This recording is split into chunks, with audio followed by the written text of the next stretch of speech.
Well, here we are, sports fans, an emergency TNC podcast. This either happens if we sell our best players to Ipswich Town or we sack our head coach. Liam Manning has been sacked as the head coach of Norwich City after a truly disastrous run of form. Norwich City sit 23rd in the Championship, having lost 8 consecutive home games, which I believe is some form of record. Liam Manning, the record breaker. Look, we're going to be live for the next half hour, however long it takes to discuss the end for Liam Manning in the 2-1 defeat to Leicester. It's Jack Reeve, it's Chris Reeve, and we urge you to get your thoughts in this evening. Chris, we've made it home. I don't know if there was a sense of inevitability after all of it, because it had gone on seemingly past points of, it being untenable before. So why was this any different? But clearly, Ben Napper, who will read the statement of shortly, saw this as the breaking point. Oh, well, it had to be. It gives you some hope that there's obviously some competency still alive and breathing in the boardroom, because you could argue, Jack, that this could have and should have been done weeks ago. So the first thing I will do is I'm not going to come on here and be like, oh, it's really good that they did it after the game straight away. Arguably, it should have been weeks ago. Let's be real. But yeah, no, the timing is interesting, given that we had the accounts come out. I think it was yesterday. The summary, the quotes that were with those accounts were mind-blowingly out of touch, and just came across as pure daft, to be honest with you, talking about being an established Premier League club and how the club was proud of the communication and how Liam Manning was like, so that was wild. And yeah, like, we were just in the protest, Jack, weren't we? Walking through to obviously leave the stadium, and I just felt such a degree of sadness that our football club had kind of been boiled down to the levels of those, clubs in crisis that we've seen on the news over the years, and we are now one of those clubs. And I don't, we were obviously together, Chris, for parts of those protests. Yes, there a degree of sadness, but I did feel, and it made me quite proud, a sense of unity amongst the fan base that feels up against it. And actually, what I would say, which surprised me to a degree, the level of support during the game. And, we can't forget, for 15 minutes or whatever it was, we were leading and we looked competent and we were creating chances. And it was a lovely goal from Matthias Chris-Gordon, who looks a good player. But there was a sense of, okay, let's rally behind these lot. And then the inevitability of losing came. And actually, in the protests, from what I saw, and I was at the director's entrance and then walked around to the South Stand, I saw no abuse of family members. Or, a couple of the families of players walked out, and there was a good degree of respect from fans. But there was what I really sensed was a hopelessness. I think that's what I felt tonight. The quote that comes to mind for me today, Jack, is, I feel like fans are supporting the team and not the regime. Yes. I mean, even when the team was walking around for their lap of dishonor after the game, there were large chants of Manning, where are you? It wasn't necessarily just giving it stick to the players. It was Manning, where are you? And so it feels like that. I do agree with you, Jack. I feel it sounds a bit sad, because I never want to be critical or negative unless I have to, but I agree with you. I feel a sense of unity today, that we are all together in the fact that it was, of course, just like begging for change, begging for some sort of positive movement, because it was insanity.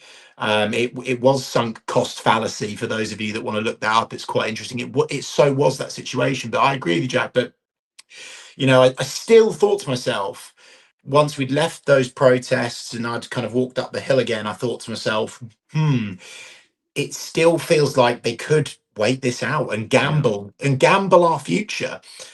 based upon that sunk cost fallacy thing of they've invested so much into Liam Manning, getting his staff, Hogg, etc., out of Bristol City, the amount they've invested in players, etc. But I think that you do also have to, it won't go down well with the people watching this. You should give the club some credit that they finally done it, because I did think, and I'm sure many other Norwich fans thought, oh my god, they could eat this out even further.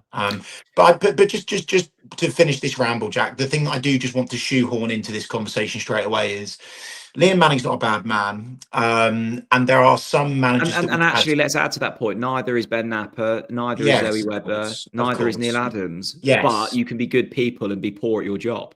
Yeah, I think that's fair, and we should. And this is almost like the caveat of all of what we're saying here, right? Is that this is professional, not personal. Okay. Um, uh, I really, I felt with Liam that he was a good man, and there are, some coaches that Jack and I, you and I have met over the years where we've thought, "Mm, not too sure about that." But you really felt this sense of genuine warmth and care. There's no doubt in my mind that he, of course, wanted this to be a success of Norwich City, but he is ultimately the first point of accountability for the disgraceful performances that we have been enduring week in, week out on the pitch. I don't think the players are as bad as they're being made out to be. I still stand by my point that there is a decent enough spine in that team to be at least mid-table in this league. I Yep. think if a manager picks up this squad, Jack, plays attacking football, I think they could do something. I mean, today, for example, Leicester, and I stand by my statement, another team that have come to Carrow Road, painfully goddamn average. They were. And when we played attacking football, and it was just a lovely, lovely finish from Matthias Kvistgården, and I thought to myself, yeah, this is what you've got. And I know that Matthias has been out, but it just shows, Jack, that when we play attacking football, and then what about when Liam made that move? And this is where it's on him, Jack, to bring on. And I've got nothing. I think Rory is a good defender and will be a good defender for Norwich City in the future. But he brings him on, changes the shape back to that back five, and the collapse happens again. He Yeah. had to. He had to go. He had to go. Captain Cruel says, I think the communications yesterday were an absolute embarrassment. The fans today were fantastic. It has to be Napper next and in short order. Jack, I want to talk about the fans now. I think that's really well brought up, and you brought it up earlier. Um, I'm sure that there's obviously hundreds, probably thousands and thousands of Notch fans tuning into this. Don't ever let anyone tell you that it's your fault. Don't ever let anyone tell you that you can't do this, you can't do this. You pay for one of the most expensive season tickets in this country. Okay, you do what you want. Ultimately, you do what you want, right? Of course, don't overstep the mark with abuse. We've always spoken about online abuse and obviously violence and things like that. We never want that to happen. But I agree with you, Jack. Today in the stands, the supporters, despite this dire situation, they backed that team. I even said that to you, Jack. I thought, you know what? There's a bit of something in here. When Matthias Kvistgården scored, I looked to my right, as I do with the Lower Barclay. We were on the seats again. My God, have we missed that feeling? Standing on our seats, giving it to the away fans. We were up, we were together. That's Norwich City. And that's the Norwich City that can come back now. So just want to really encourage Norwich fans now, like, the Liam Manning tenure, it's been a failure. You can still think and feel what you want towards the regime, as I've called it, the board, right? That's up to you. But one thing I'd like to plea with the Norwich fans, and I'm not telling you how to support, I promise, but I would really encourage you now to get behind this new man, because this is now, Jack, the great escape. This is now the great escape. No, it is. It has to be, Jack. Because if we don't truly get behind the new manager, whether it's Neil Warnock, Russ Martin, Michael Carrick, whoever the manager is, Pete the Kit Man, we've got to get behind them. We've got to get behind them, because if not, Jack, this club will not move forwards. And I felt today that the supporters, you could feel the atmosphere. When those players have got that positive atmosphere behind them, we can achieve great things. And we're now going to need to do that. We're going to need to come together, get behind the new man, forget about Liam Manning, and try and move forwards and get out of this dire situation we find ourselves in. And you can still absolutely, Chris. You can still support the team and whoever the next head coach may be, but also still want to seek change on a kind of board Mm-hmm. level. Tom Williamson says, as a skeptic, I'm warmed to hear the use of the phrase sunk cost fallacy. Manning should never have been appointed in the first place. I've never known a manager to not have a honeymoon period. Just on Ben Napper, because I know there's a lot of comments coming in regarding his name and certainly kind of dominated the chants at Carrow Road today. Let's read the statement. It says Norwich City can confirm the club have parted company with head coach Liam Manning. Assistant head coach Chris Hogg and first team coach analyst James Krause have also left the football club. And this is the key point. The statement comes from sporting director Ben Napper, not owner Mark Atanasio. Ben Napper says that we've tried absolutely everything possible to work through this incredibly challenging period. But unfortunately, given the recent run of results and performances, we've been left with no choice other than to make a change at this stage. Liam and his staff work tirelessly to move our football club forwards. They are all fundamentally good people, and we wish them the very best in whatever comes next.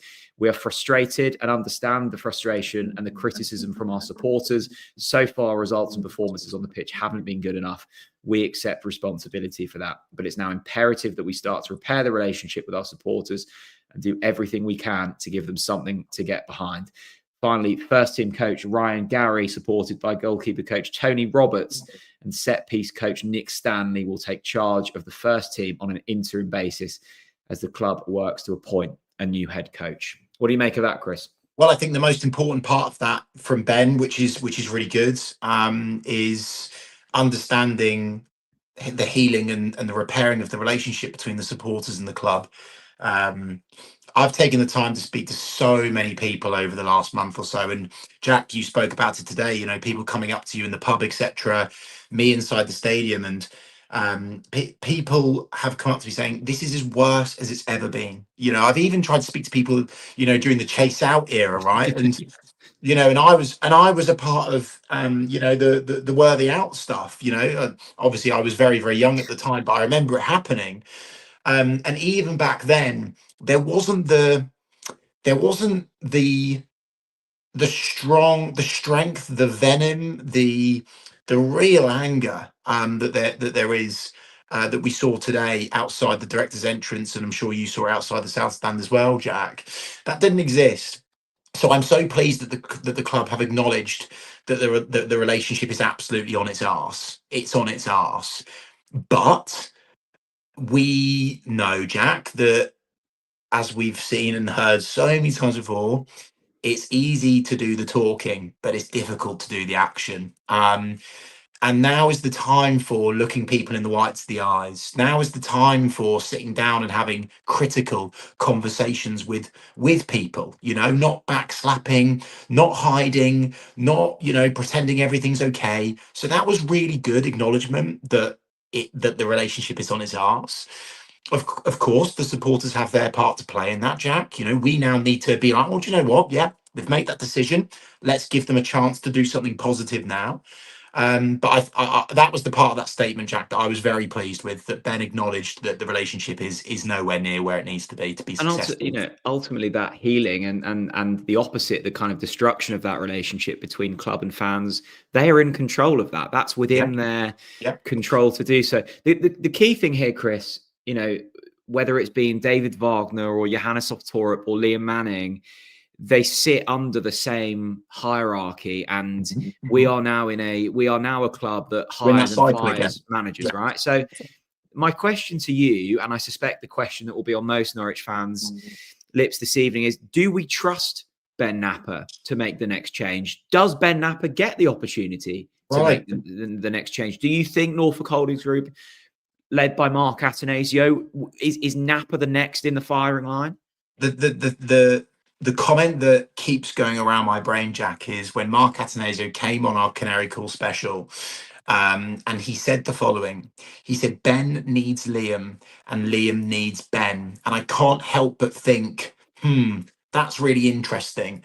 And we've not yet really truly we're not too deep into the Norfolk Holdings Group tenure, if you like. We are in it, of course, but not too in too deep yet. So we're still understanding how they operate, when they operate, what they say when they make decisions and do things, right? Or whether they even do that, how they get people to do things for them or not, or what. We don't know that yet.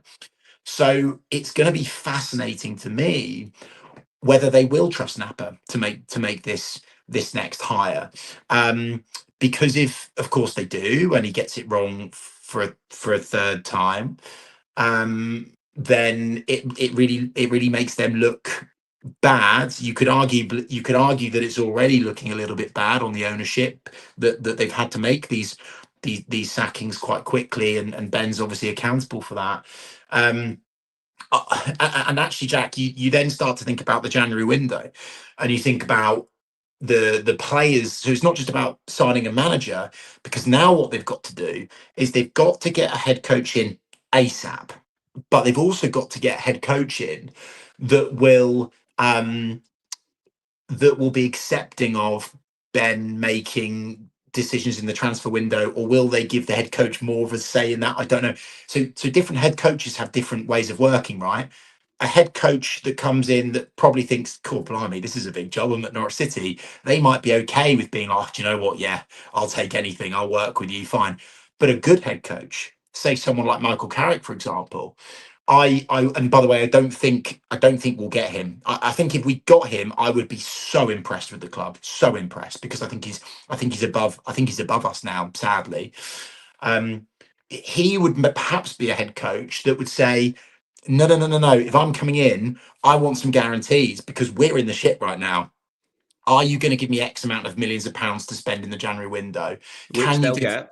can you give me assurances? Well, again, this thing goes back to the ownership, Jack. Sorry to be on tangent with your question about when we sold Nunes, we were told that the money would be spent in the January window. So again, they've made promises there.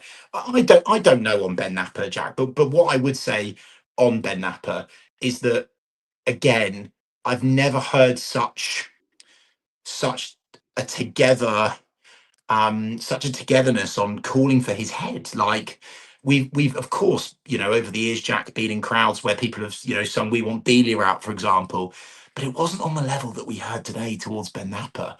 I don't think Norwich fans are going to let this slide. I don't. But as you know, Jack, wins do the talking, and if a new gaffer comes in now and starts winning football matches, and by the way, Southampton have done that straight away, obviously, because there's the new manager bounce.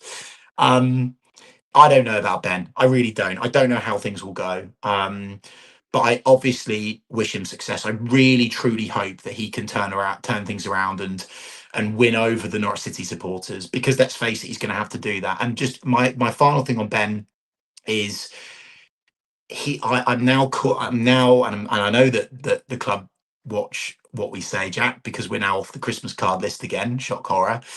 I would highly encourage you, Ben, to come out and talk to the Norwich fans as soon as you can. You can't hide anymore. This isn't Arsenal. This is Norwich City. We are a smaller Championship family football club, and the fans need a connection with the person that's at the helm. So, the first statement today, acknowledging that the relationship is on its arse, good.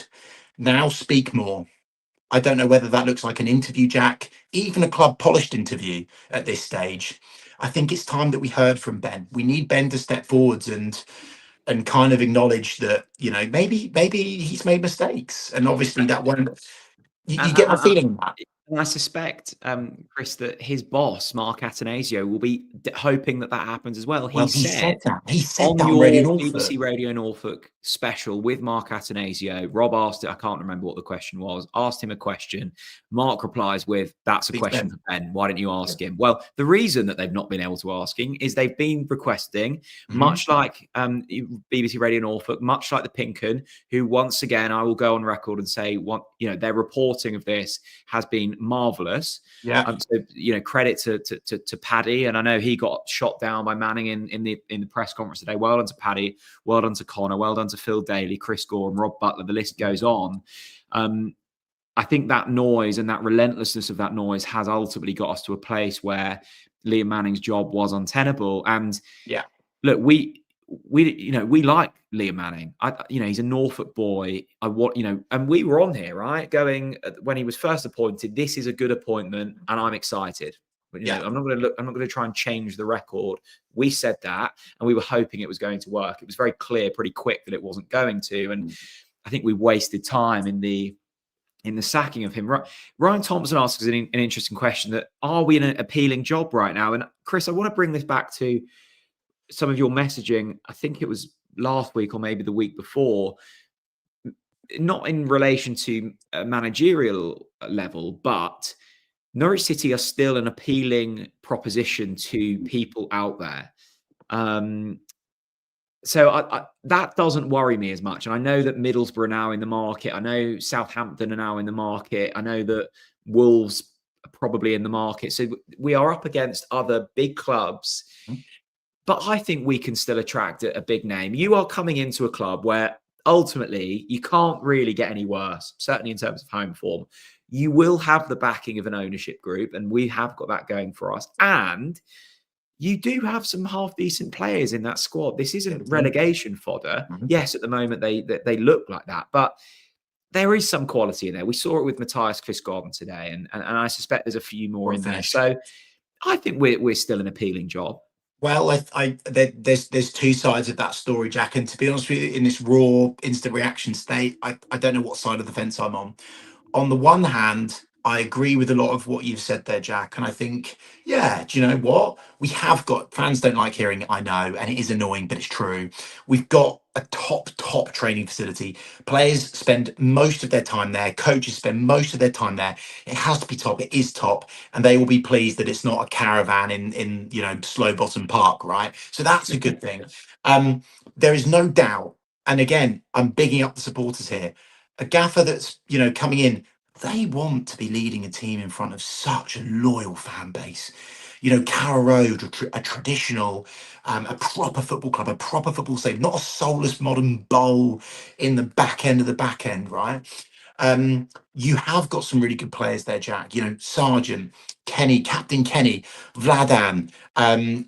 Harry Darling is, of course, lost confidence, but he is a player still that most championship managers would want in their team. There's no doubt about that, right? So there is a spine there.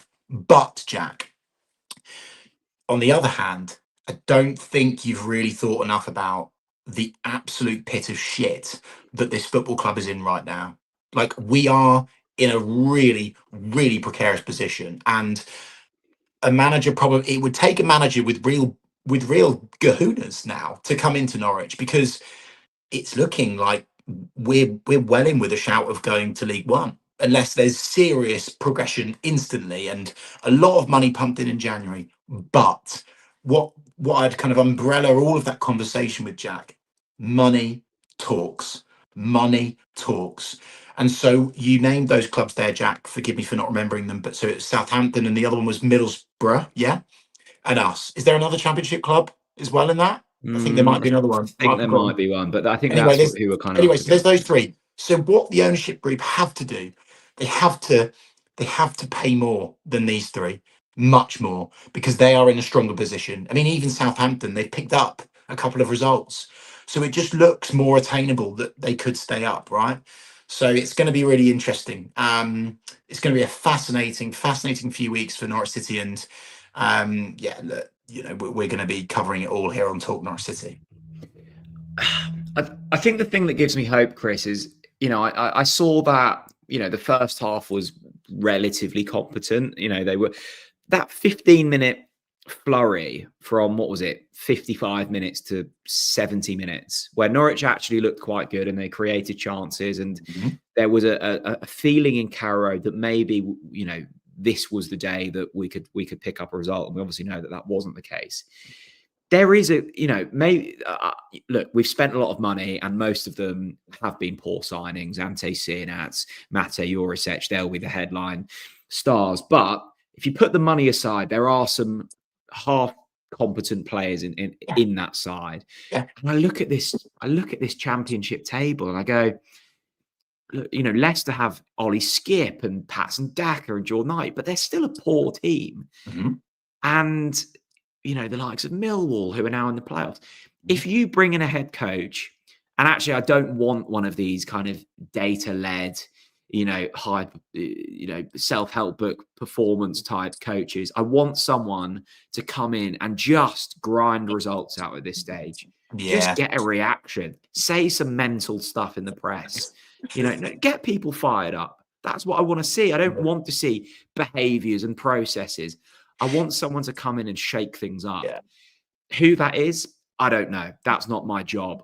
That is the job of Ben Napper, and I don't trust him to get that decision right. So that's what worries me at this stage. But at least this is a step to go.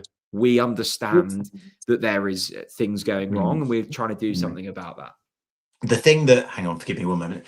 The thing that I'm thinking about more, and I almost said on the TNC watch along during the week until Barry Bannon stuck one top bins, is I was going to say that I've been obviously continuing to chat with Anel, and Anel Hernandez was chatting me through Charlton and how things are going and the feel around the. He's probably watching this, by the way. Hi, Anel. Good head coach.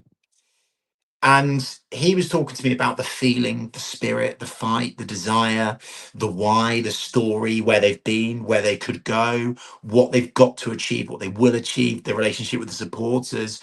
And of course, you can't just, you can't falsely manufacture that. It's because they've just come up, right? And so they've naturally got that. But he was extremely complimentary of Nathan Jones. And I think he's an absolute nutter. I think he's an absolute nutter, right? But he's their nutter.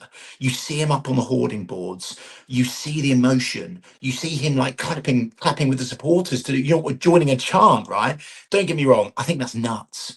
But I think there's like the seesaw of kind of football management, Jack, right? And so there are the kind of LinkedIn data-led nerds that don't have, and I'm not saying this is Liam Manning, by the way, but there's those managers that maybe lack that kind of oomph, that grit, that gut, those guts, those, get someone up by the scruff of the neck, like that sort of thing, right? Someone that's not afraid to say, oh, do you know what? Yeah, I want more from the supporters. We need your help, guys, because we're struggling. Yeah, I made that mistake. That's on me. I went to 5 at the back. Yep, that's on me. So I want the next manager to have more of that emotion, more of that humility, more of that accountability. And I really look forward to finding out who it is, Jack. I'm with you. I want them to have a bit of something about them. Do you know what I mean? Someone that can kind of really galvanize this football club. Say, look, what's happened before is gone. I'm the big dog now, right? And really get the fans going. And rebuild that relationship. I do just want to say one thing as well, Jack, that I do need to criticise Liam Manning for. The fact that he apologised to the supporters last week for going down the tunnel straight away, and then he gave it just like he gave it a little clap. And I didn't see this, but I've seen on social media people are saying that he then gave a sarcastic wave to the Bark bin as well, which doesn't help. But the fact that he left his men on the pitch to face the music again just spoke volumes. So, we've said lots of nice things about Liam, but also you have to say you want a manager that actually leads, is in, and even in that instance after the game, and some supporters will be watching, well, that doesn't really matter, Chris. It goddamn matters. I want the manager to be leading those supporters around the pitch at the end of the game. Again, it goes back to that thing of, everyone at the club, the manager, Ben Napper, Zoe, Neil, whoever it is, look in the whites of the eyes of supporters and be with them. Be with them. And that's something that I've told the Americans as well. I'll be honest about this. I've said, look, be with us. All of those things, yes, they may be small things, but they do matter. And Ben Napper has come out this evening and said that the relationship between club and fans isn't where he wants it to be. Well, Ben, let's see you take some responsibility here. Let's see you start to listen to the requests from the local press, the BBC, the Pink and Boys. Speak to them. Look Paddy Davitt in the eyes as he asks you some difficult questions. Yeah. And let's see what the responses are. I do think we're at a point with Ben Napper, much like we were with Liam Manning, where there is no return. Ben Napper has now sacked 3 head coaches: David Wagner, Johannes Oftorp, Liam Manning. 2 of those hires were his. I don't feel confident in him making the next appointment. It looks likely that he probably will. I certainly don't feel confident with him spending money in the January transfer window, and looking at the recent annual accounts, that's not, the balance sheets aren't looking too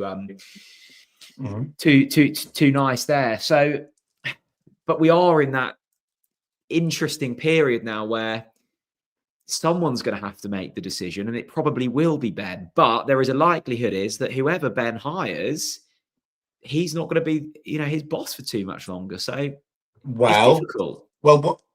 whilst I eat the rest of this crunchy jack, and this was also powered. We're not sponsored by Freddo's, by the way, but this was my supercharge before we started as well. Mine's just Layton's. What I'd throw back to you whilst I eat the rest of this crunchy is you've got no evidence. Goes back to my point about the ownership and how they work and operate. You said, "Oh, it looks likely that Ben will make the next hire." Well, how do you know? What evidence have you got of that? Well, Because that's that. Because the ownership might step in now and they might do more. Well, that's an assumption, and yes, I hope you're right, Chris, because the only thing keeping me sane through all of this is I do believe in our ownership, and I do believe in Mark Atanasio. He's an incredibly shrewd individual who has a proven track record in building good managerial board structures across his businesses. Yes, they are incredibly different to English Football League clubs, and I think the naivety has harmed us up to now. I think there was this kind of theory of like, well, if it doesn't work this season, we'll make it work next season. No, because relationships are damaged. This isn't American sport. This isn't venture capital. You can't just have a bad Q1 and then turn it around in Q2. If you have a bad Q1, which in this case is the first 12 games of the championship, you have a fan base that quickly turns. It wasn't Liam Manning's fault. It wasn't Ben Napper's fault that they inherited an impatient fan base, but they have an opportunity to change this. I really hope that the Atanasios are looking at Ben Napper tonight and going, "You're not the person to lead us forward." And actually, reading between the lines of that interview, I got a real sense of frustration from Atanasio towards Napper. But can you realistically make that sacking at this stage? I don't know. Well, maybe. But this is my point. We don't know. And this is why it's interesting. It can't get any worse. Jack, I was just going to say, matey, as much as we're getting on our high horse about things, let's get some comments on screen. Let's speak to the Yellow Army. What are the Yellow Army saying in the questions, Jack? Sorry, I put you on a bit of pressure there, mate. Colin, JHT to come back and have a nice rest. Wow. I mean, again, that sacking is not aged too nicely, has it?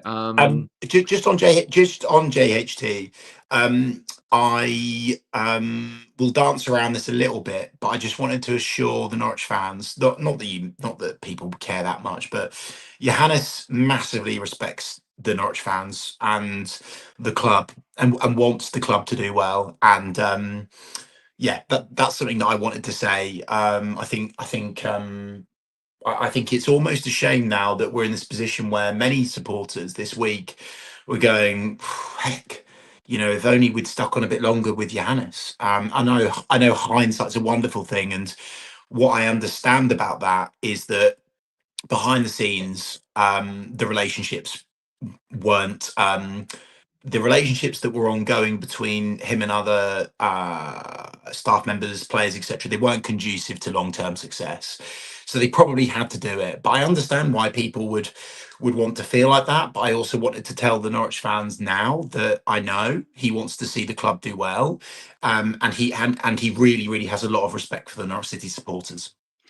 Footy Hub says, "I want Michael Carrick, and I want him now." Canary Wonderboy says, "Agree with the approach of not going for another data-led coach. Need a proper coach who can get a reaction out of players." Chris, I feel, particularly in the Premier League at the moment, there is this a kind of a stride back towards purity in terms of long throws are becoming more of a thing. Route one football. It feels as if we kind of reached the tipping point of this data revolution, and we've pushed it as far as it can go. And now actually fans, coaches, players are kind of looking to make that step back.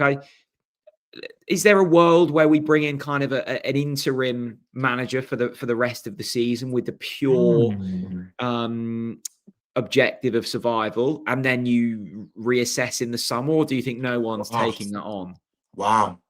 I think that's a really interesting thought process. I mentioned it on the watch along on Wednesday, and I was being serious when I said it. I wouldn't mind a world where we see Kenny McLean play a manager. because Blimey. he's the only one who I can genuinely look at and go, I yeah, think he's hearing the noise. He's stepping up a little Uh, bit. and by the way, might I just quickly say on Kenny, what a great performance today. Really led the team well. Um, really drove up the pitch with the ball. Really tried to do as much as he could.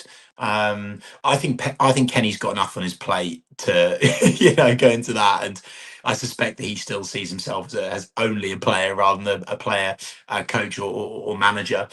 Um, yeah, Jack, I don't. Again, we're reacting live and in the moment. I don't know the side of the fence I'm on with that.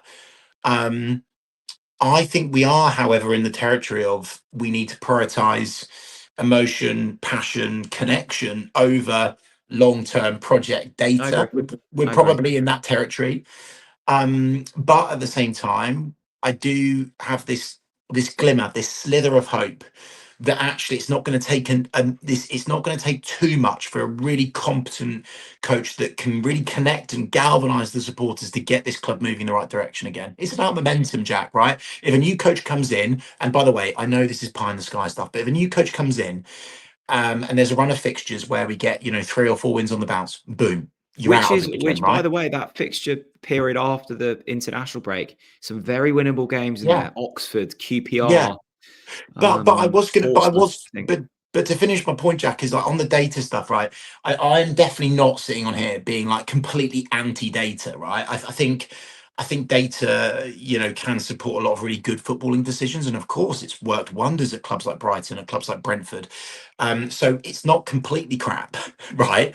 But I think we are at the stage where that, again, to use that seesaw analogy, we've gone too far that way. It's like, Jack, when last season, or the season before, where I think it was the season before last, where we had too many experienced players and not enough young players, and now this season there's too many young players and not enough experienced players, Yeah, right? and look, So your data source is only as good as how you interpret it. And absolutely, yeah. Tony Bloom at Brighton and now working wonders in Scottish football, made his millions in gambling, finding an edge. The same with Matthew Benham at Brentford. They are from the gambling world. They are astute in finding edges.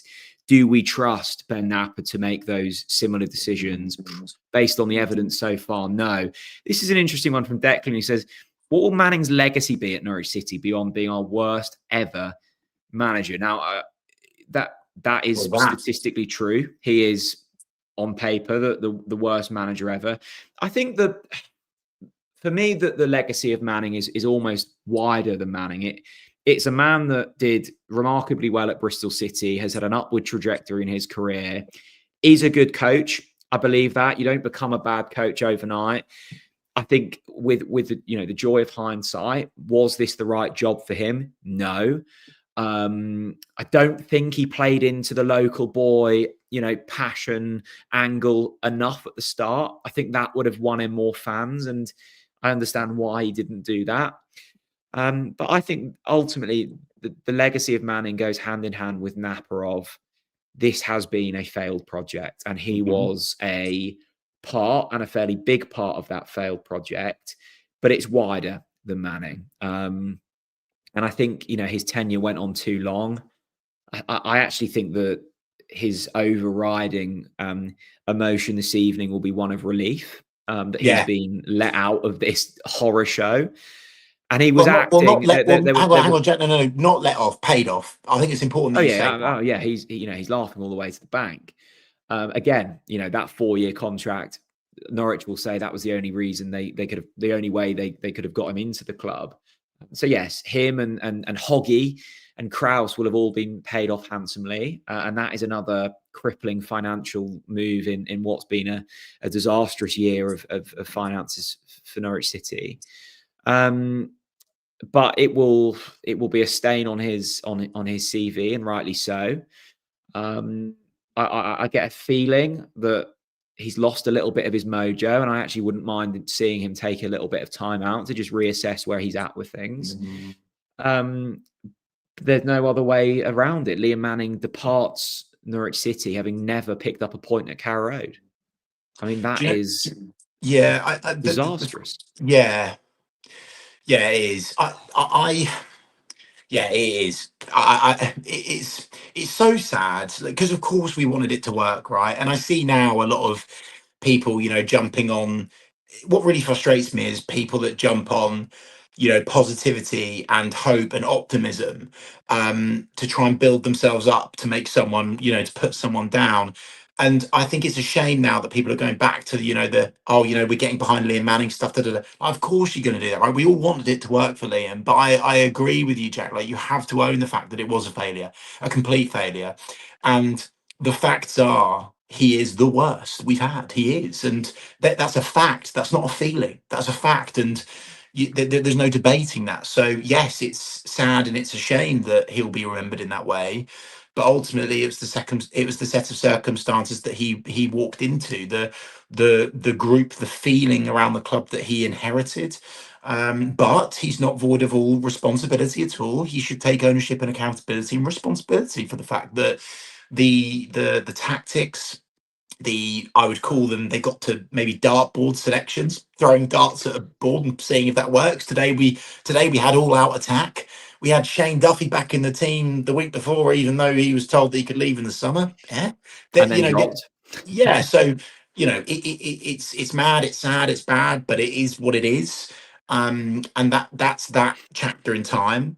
The thing that I would say on this, and you hear me preaching this all the time, Jack, right? But I like to tune into perspective, and I think this period in time, as much as it's hurt, it will give Norwich fans such a strong sense of perspective of how bad things could get, or have been, or will get, right? So I hope, Jack, that this is the bottom.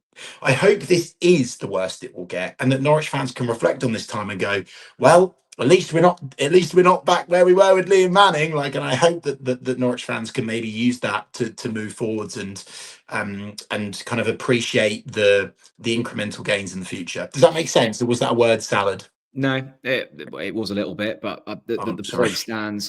One City always says Jack Wilshere's on a 4-game winning run at Luton. Another blow to the stomach. It's hard to trust Ben Knapper's judgment. Look, it was a point made by the esteemed Henry Winter on Twitter earlier that Jack Wilshere wanted the Norwich City job.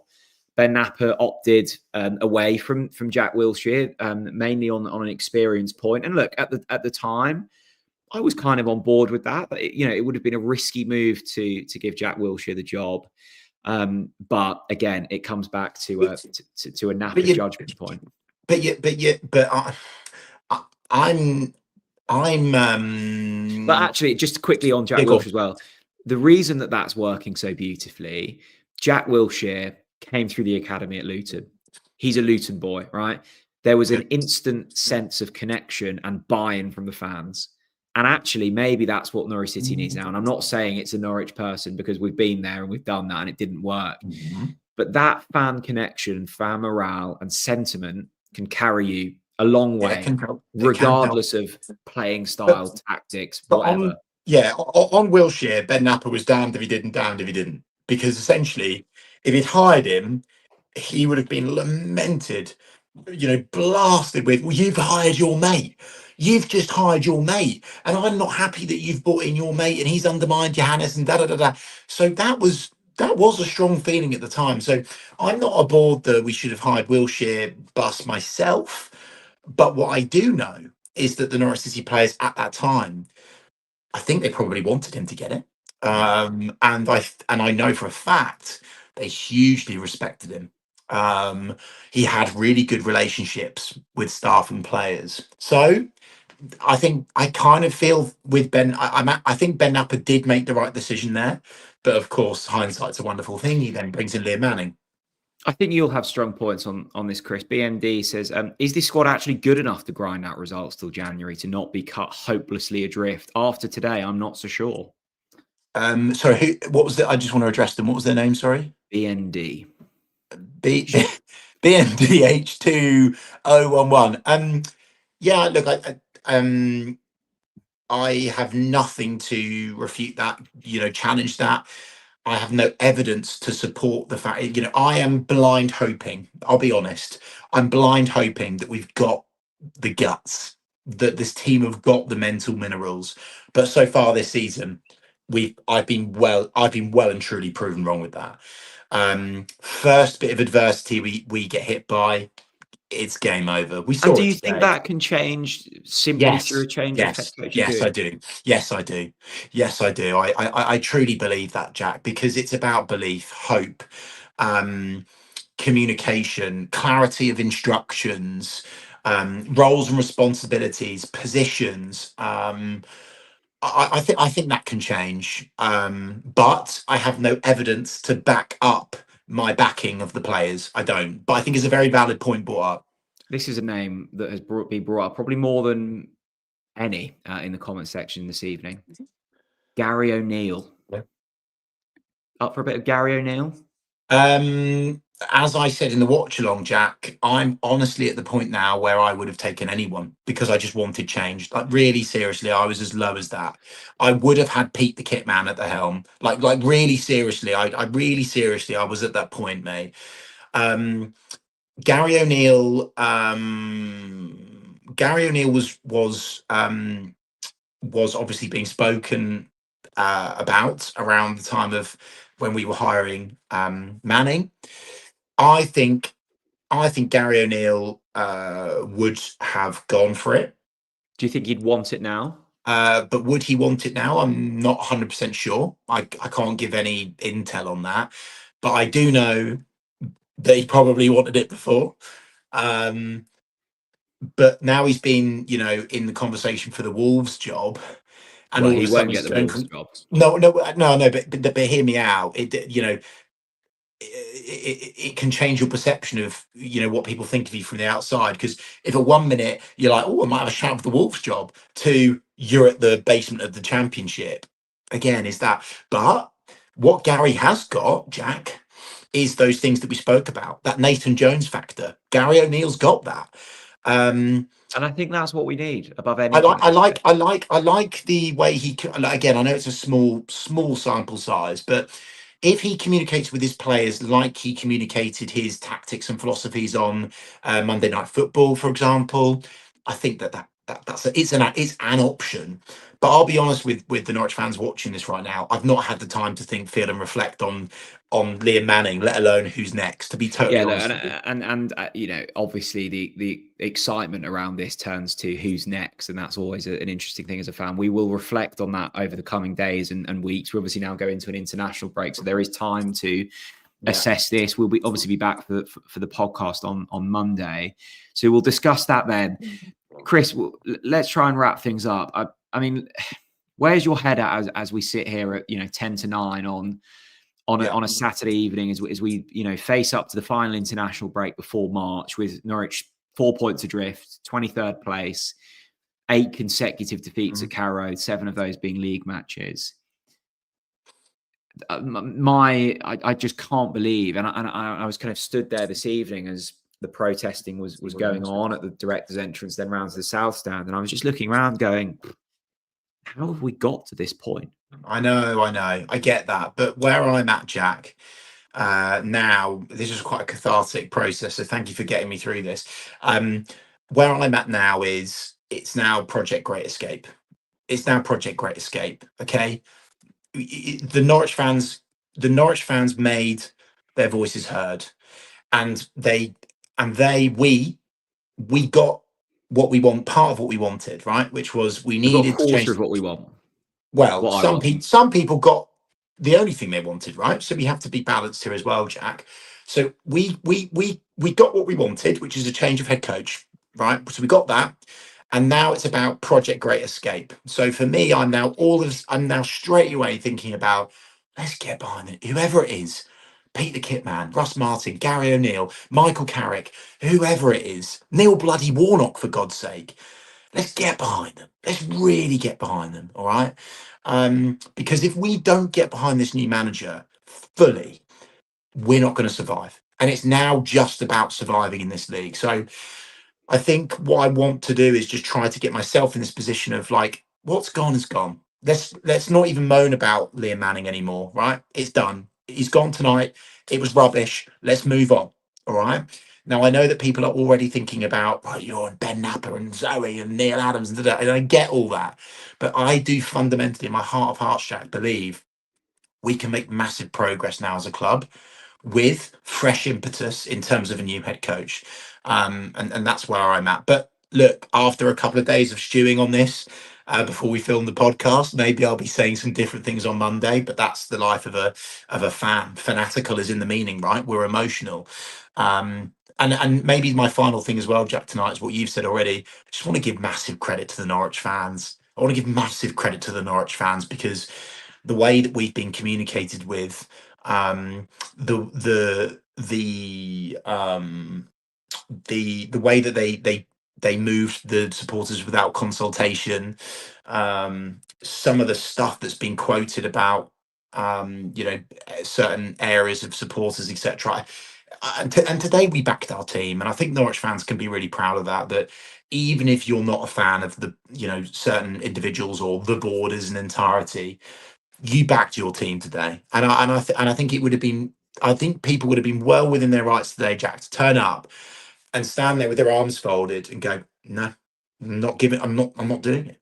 And I think the Norwich fans deserve a lot of credit for that. I really, really do. I agree. I think that's a nice point to conclude. We'll have the podcast on Monday. We may well know that some of the front runners in terms of who's next, in terms of a head coach by that point. We'll obviously have very consistent content from now over the international break as we lead into a really critical period of games for Norwich. A thank you from myself for the continued support on these videos and everyone that came and said hello today. It's very kind. For me, and I don't maybe not necessarily reflect the views of Chris. I'm speaking on behalf of myself. I think we're a quarter of the way there. We now need to see the sacking of Ben Napper, Zoe Webber, and Neil Adams. That's next for me. And look, that might not happen in one swoop. I appreciate that. Let's get behind whoever the next head coach is. Let's get behind these players because I do think there are some capable people in there, and I don't want to end up in League One. So winning is now the absolute priority. Norwich have sacked head coach Liam Manning. Thanks very much for listening. Goodbye.